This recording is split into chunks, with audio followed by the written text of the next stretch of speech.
The Metaverse already has secret clubs and dancers, and you're late to the show.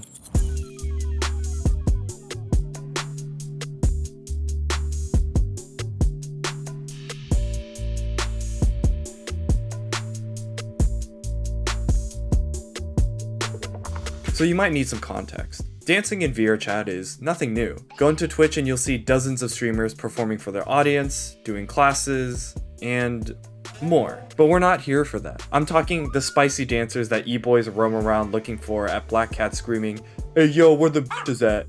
Bia from the virtual reality show has a fantastic video covering the open style dance community.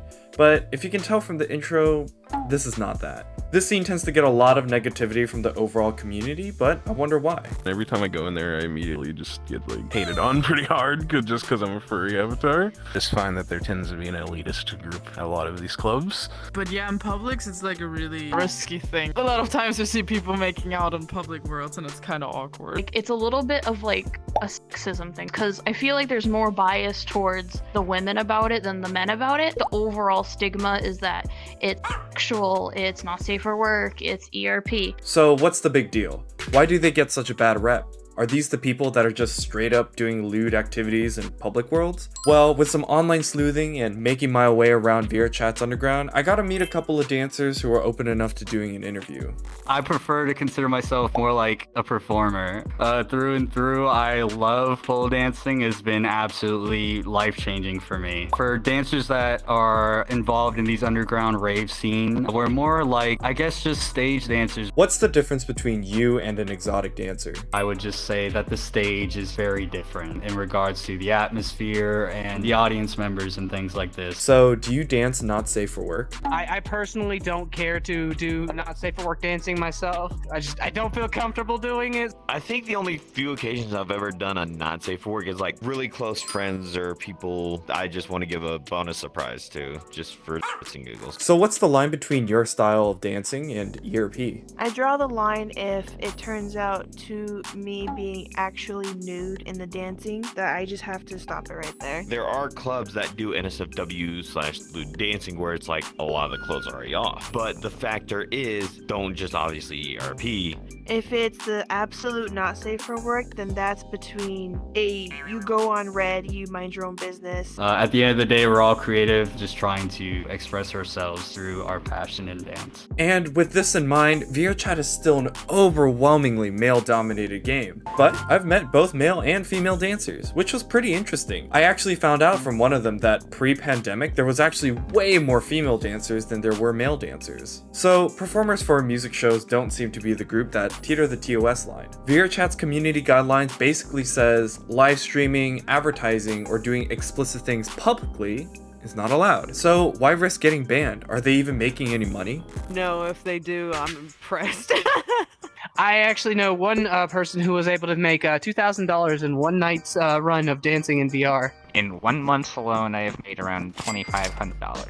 For instance, someone says, "Hey, do you want to come work this event for us?" If I have to take the day off of work, I'll do it sometimes, because I can make more money doing that instead of a day's worth of work. Are you ever afraid of VRChat banning you? Most of the time, yes. I would definitely say that my team and I are not necessarily worried. We work very much to meet those terms of service. I have that thought of that stuff kind of happening, but the fact is, it's not as restrictive for a male dancer. And before we get any further, I want to talk about something. As with any social game on the internet, humans will always find a way to make anything explicit. And with exotic dancers in this game, they face similar, if not the same problems as those in real life. We don't do this just to impress someone. That we're always erping. Just here to have fun and dance. It's that common misconception, lewd lap dancers are easy to grab. It's very difficult to try and express myself with my pole, with people usually identifying that as a more sensual type of performance. A common stigma for us is a lot of us are labeled as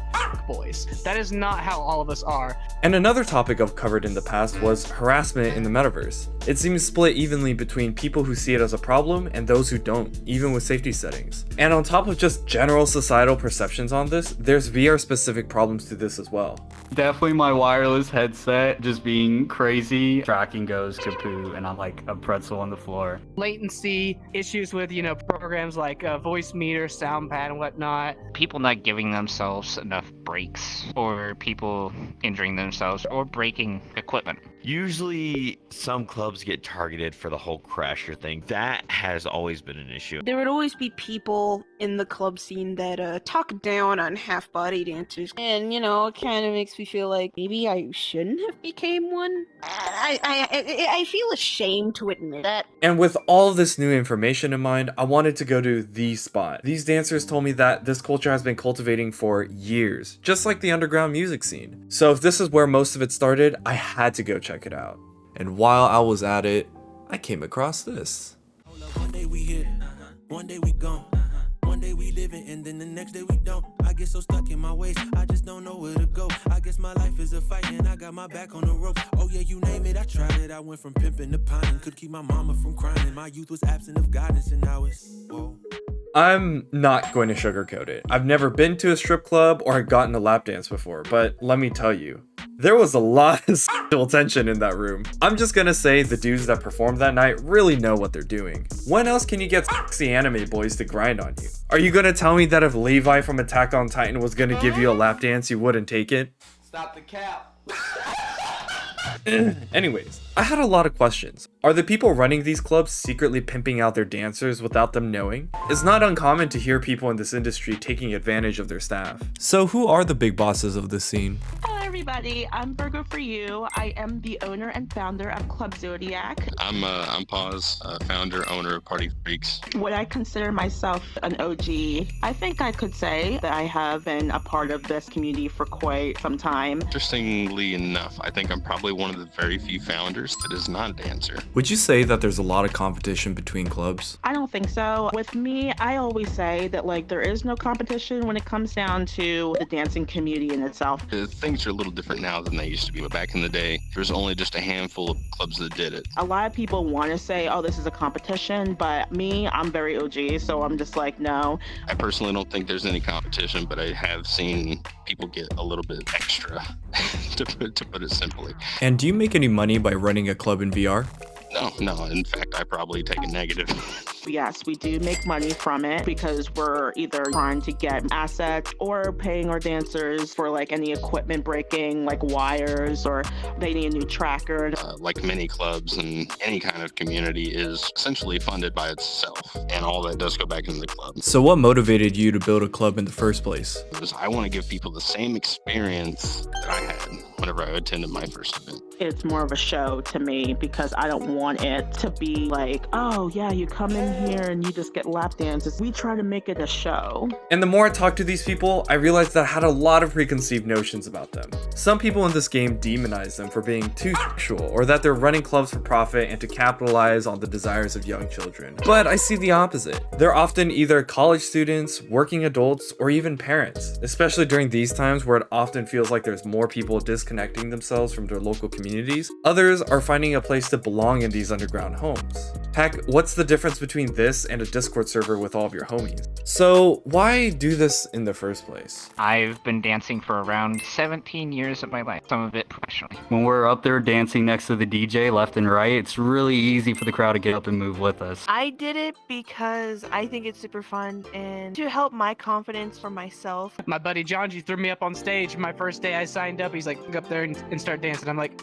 wait, what? It's always great. And then those people would either teach you some new moves, support you in any way. People are so fucking supportive, man. People will support each other, club owners, club founders. It's a very supportive community. Now, for some dancers, this is their first time dancing, so they feel safe. And it's also their confidence too. Once they get their confidence boosted up enough to be like, you know what? I'm gonna go to a class in IRL. I would say how communities like to build you up to how you start off. You get to do better and better, and that recognition can easily happen once you have the commitment. Dance was my way to identify and kind of express my own individuality reality and find that cardiovascular exercise. So what did I learn? Well, I learned that some things don't change even if you were to enter the metaverse. People will continue to have misinterpretations of different groups of people so long as they don't understand them. But what else? Well, with VRChat being 5 years old, I've seen that apart from graphics, virtual reality and reality itself will continue to mix together into something indistinguishable. It was only a decade ago that the internet and real life were two separate things, but now the internet is real life. And soon, I think the metaverse will just be the world itself. So, what do you think the future is going to look like? We're already here, baby. The only thing that's going to help us get better is just the advancement of technology, but we're pretty limited to what we have right now. Technology will go as far as those weird, like, sci-fi movies, like Ready Player One, where you can actually interact and you can actually, like, feel. And I just think that would be really cool. I foresee one day that we will even be able to do stuff like they do in Sword Art Online, where you're actually just... and then you're in there. Keep being you. Find out who you are, whether it be exploration in VRChat or really anything. Enjoy your passions. Find your drive. Be yourself, damn it.